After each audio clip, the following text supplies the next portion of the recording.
The two readings that we've heard today, the first from the Acts of the Apostles and the second from the Gospel of John, have this significance for us according to the way I read them, what they do to me when I listen to them. In the story from Acts, Paul is in prison, and an earthquake shakes the doors and opens the jail. And the jailer himself, who is a Roman, the kind of warden of one of our prisons, is dreadfully afraid that he'll be called on the carpet by the Roman authorities for not securing the prisoners. But when he goes in, Paul is still there. He hasn't run away. He hasn't panicked.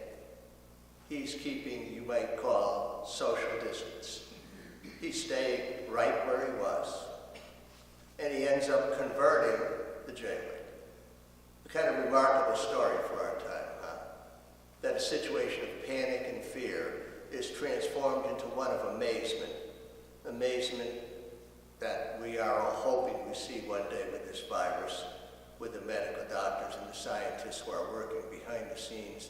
Hundreds of them we will never meet who are working on our behalf because of the intelligence that God has given them about these kind of medical issues.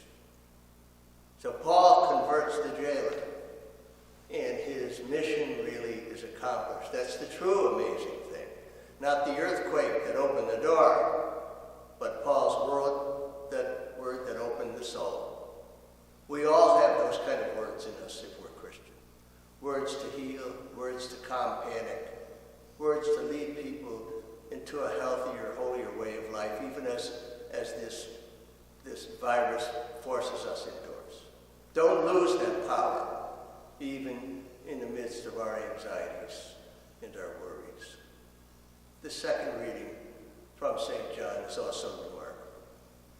I used it myself when I was leaving the presidency of the seminary. I said, it's good for you that I go.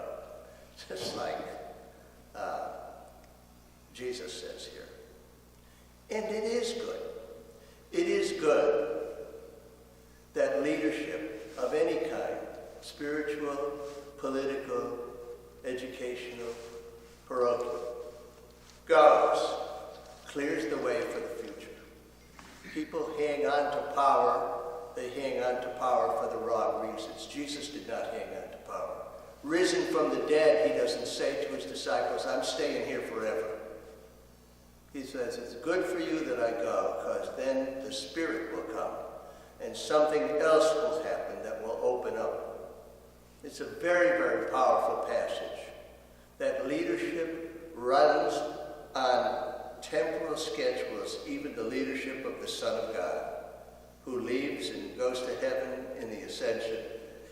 And when he goes to heaven, the Holy Spirit is poured out. He's no longer there. Though he is in the sacraments, in the Word, in our hearts, Christ went to open the way for us in his Spirit to take up his mission and carry it forward. Two very powerful, simple passages for us, trapped in our homes by the virus, and hoping in amazement one day that we'll see it pass. But the greater amazement would be we come out of this as holier and better Christians in our church and in the world. Father, the Son, the